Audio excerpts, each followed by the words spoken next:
We're here at Springwood Veterinary Practice at Stapenhill, Burton on Trent, and we're going to talk to some of the vets about some of the work they do and some members of the public who bring their small animals here to be treated. No, I'm next.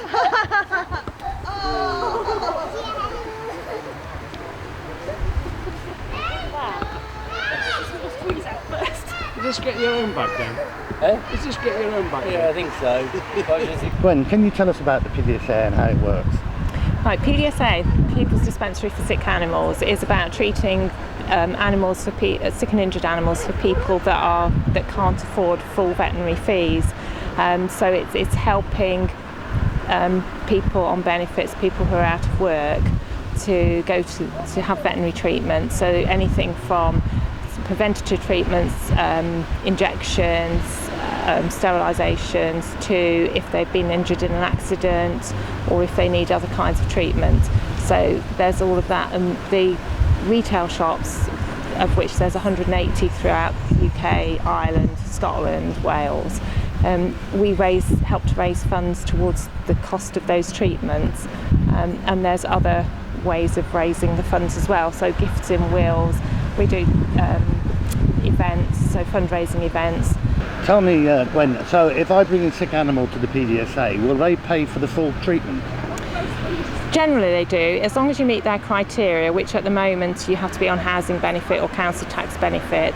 They do ask if you can provide a small donation towards the cost of the treatment, depending what it is, just to show willing, really, because at the end of the day, if you have a pet, you have a responsibility.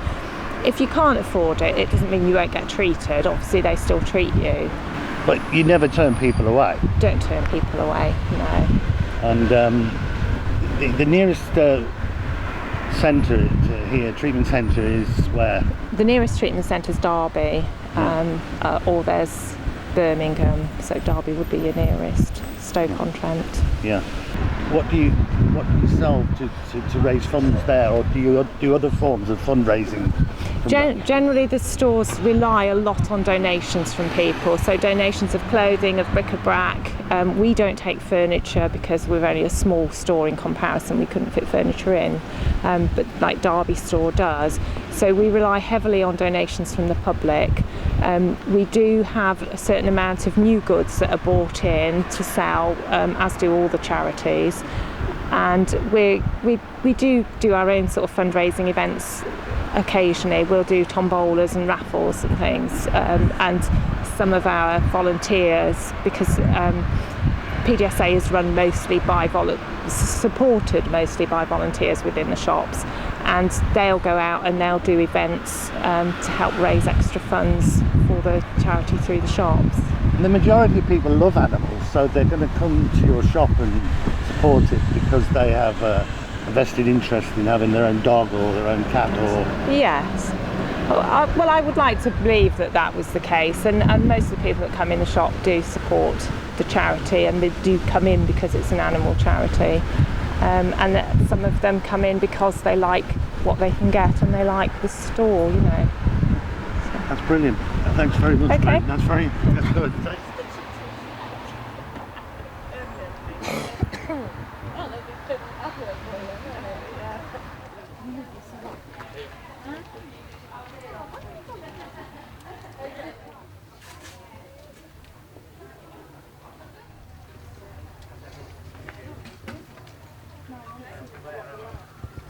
Right, Kaylee, we're looking at some quite exotic animal art here. Yeah, nice and colourful. Can you just describe what it is? Well, it's all made out of a type of plastic, which I cut individual pieces and then use heat to melt it together. So it comes in these particular colours, and then I can rearrange the colours and even alter the colours to make them how I want them. Yeah, I see you've got a piece in your hand there. Just tell us about how long it took you to make that. This one will probably take about an hour to make. It's got, I think I counted once, it's got about 20 to 25 individual pieces which are all hand cut. So it's a little bit time consuming, but I enjoy it, and that's... Yeah, quite hard wearing, aren't they? They are. I mean, I put them on my bag, and they are very hard wearing. I've not had one break or anything. They're brilliant. And these ones are fridge magnets as well, so a great addition to the kitchen. It's brilliant. I think you're doing a fantastic job. Thanks very much. And I wish you the best of luck in the future. Thank you. Thank you. So what we do, your hand goes in there and she will step backwards like that. You got her? She's heavier than you think. Yeah, I can feel the difference in the weight. She weighs, in old money, she weighs £2 8 ounces today. Is Bag of it a sugar. falcon? She is. She's a Jersey falcon. Yeah. She's a hybrid falcon. She's a sort of mixture between the two largest type of falcons in the world. The Jer falcon from sort of Iceland and Canada and the northern hemisphere, near the poles, and the Seika falcon, which tends to come from Mongolia. Yeah. And because falconry is really the sport of catching your dinner, probably 20 years ago when people started to get good at breeding birds of prey, what they did is they managed to hybridise these, cross these very closely related birds together to produce a super bird. It's got a longer tail than a Jer falcon. The Jer falcon can weigh up to about 4 pounds, right? And it can pull down Canada geese, no messing, and it'll overhaul them in straight flight. Seika falcons, on the other hand, hunt a thing called a suslik, which is like a giant squirrel that lives on the ground, about the same size as a rabbit, which is quite aggressive. So if you imagine the Seika falcon hitting this big giant squirrel and it not killing it, the squirrel's going to turn around and kill the falcon. So what the Seika does is it'll stoop down, it'll hit that squirrel at the back of the head, then take back off again. It'll then, when it's safe in the air, it'll have a little loop. Have I killed it? No. It'll do it again.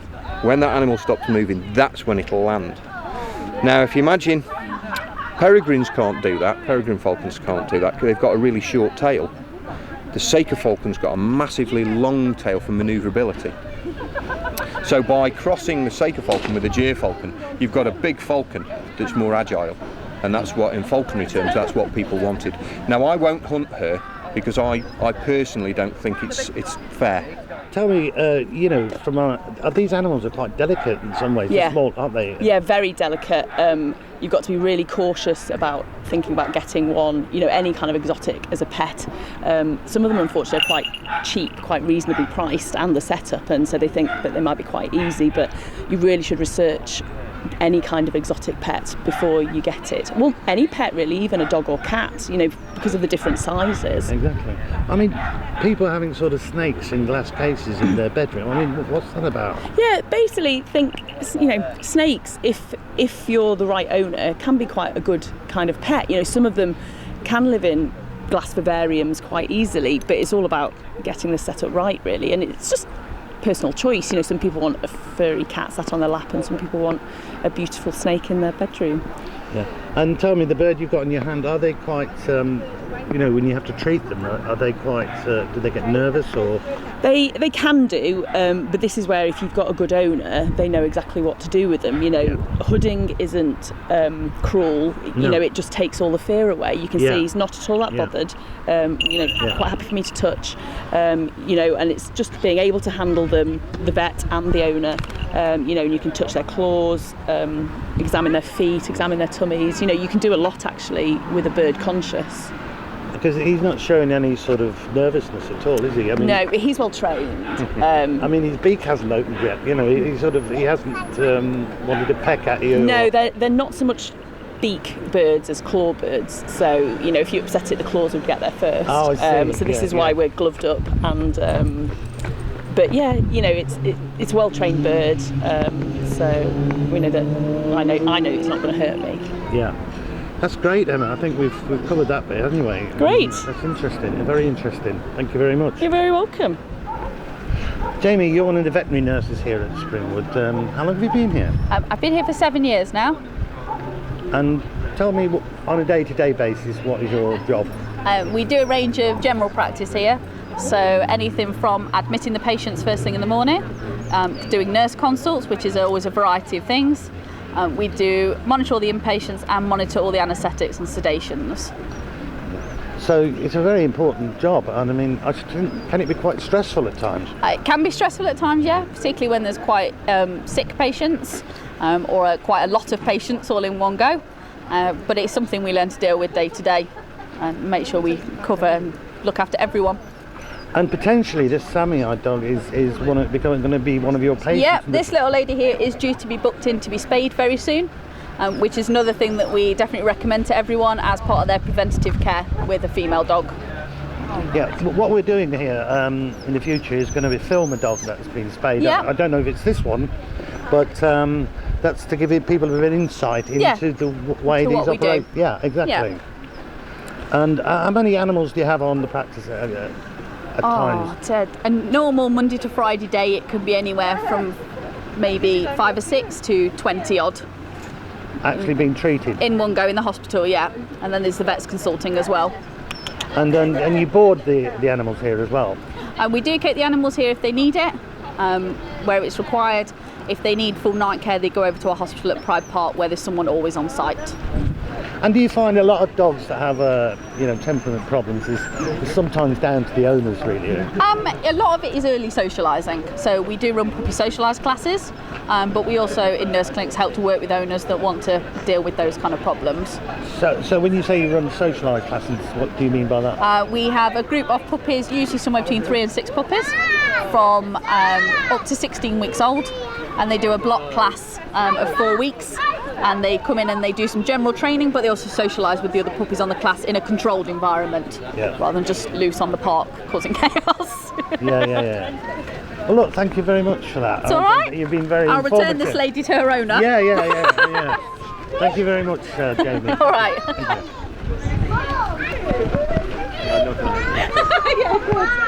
She was very good. Yes, you were good, weren't you? No, You didn't even see what else we're doing.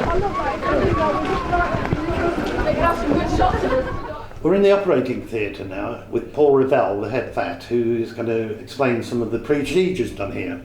Paul, can you tell us now what happens here? Yeah, mainly? certainly. The actual room we're in here at the moment is what we call the prep room. Okay, so this is the area where animals are prepared for surgery. Okay, the anaesthetics begin. They're given the anaesthetics usually into a catheter in the leg, and they're put on the anaesthetic machines. And this is where they're clipped, cleaned. Everything's done for surgery before they go through to the operating rooms. There's a very good reason for that, because you want to make sure the operating room stays as clean as possible. So you don't want any clipped hair getting in the way anywhere at all. So everything is kept separate with closing doors. We occasionally do some minor procedures out here, but most of it is done in theatre. This is also the area where the equipment's cleaned, all the surgical instruments that we have are cleaned and packaged and then ready for sterilisation as well. So it's a very busy room on an operating day. There's plenty of staff sort of moving around doing various jobs.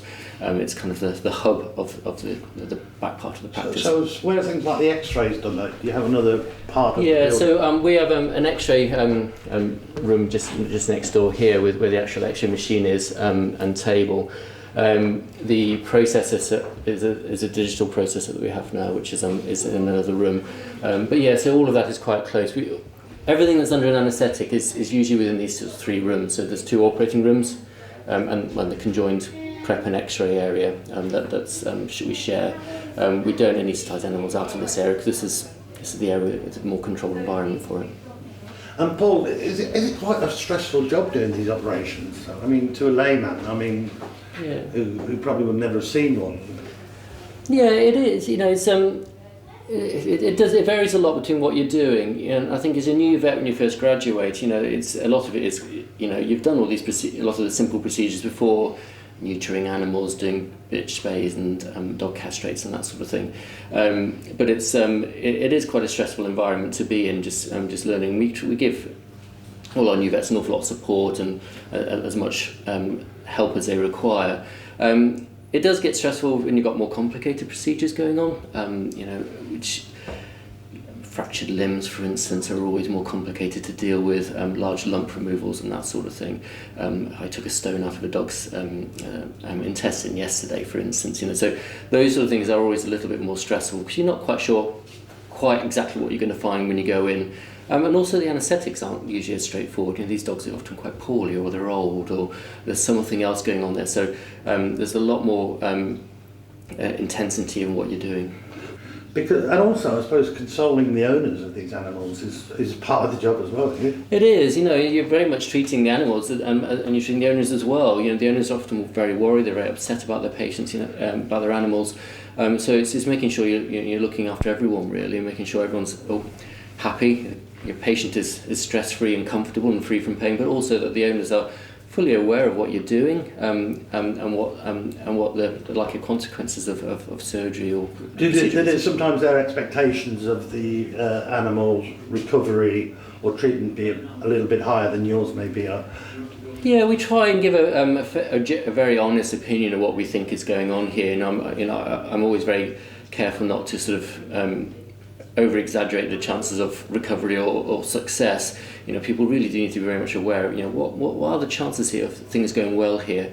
Owners do have a much higher expectations. We do a routine procedure, say a dog castrate or a bitch spay, and people are expecting to be running around and doing things within a few days, and often they are. But actually, you want to try and restrict that. You don't want them to hurt themselves, and that can be quite difficult sometimes.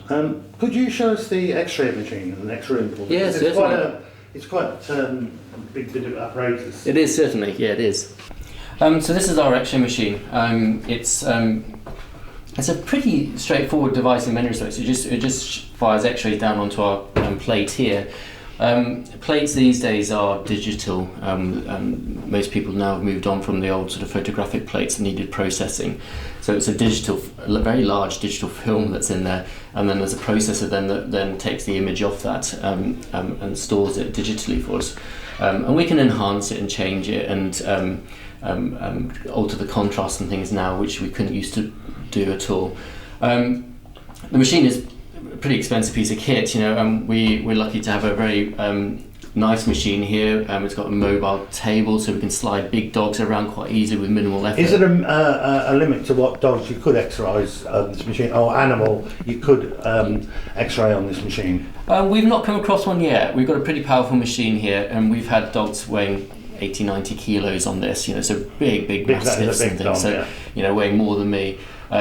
You'll see from the display actually a lot of the setups are actually it is a human sort of radiography machine, so we haven't found the problems with it at the moment, and we can go right the way down to small little lizards and snakes and things like that as lizards. Well. Yeah, lizards. It's a good way of telling whether they've got enough calcium. How do you keep a snake still while it's on the table? You tell me that one.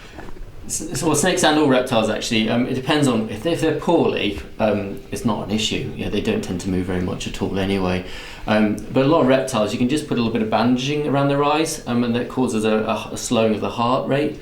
Yeah. And actually a lot of them will lie still with that alone. We certainly can sedate them if necessary, but we very rarely have to do that. Most of them you can get. The X-ray, is taking a fraction of a second to shoot. So you just need them to be still that very, very short period of time to actually get the image you need. Well, thanks very much, Paul, for that. That's right, no problem at all. Great, thank you.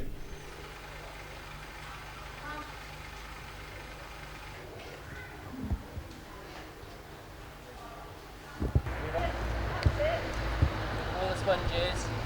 In case I miss next time.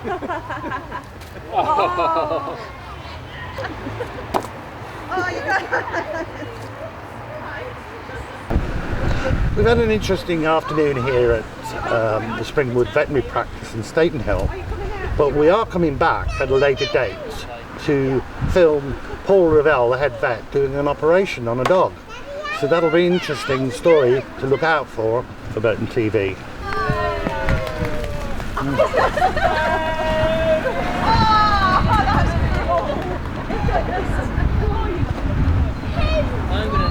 We got that. Yeah. I don't know if Jamie's next. Dad? He's quite wet, isn't he? Are you okay? He's okay. He's fine. Yeah, I'm okay. I'm going to change now. So keep watching Burton TV for some more interesting programmes coming up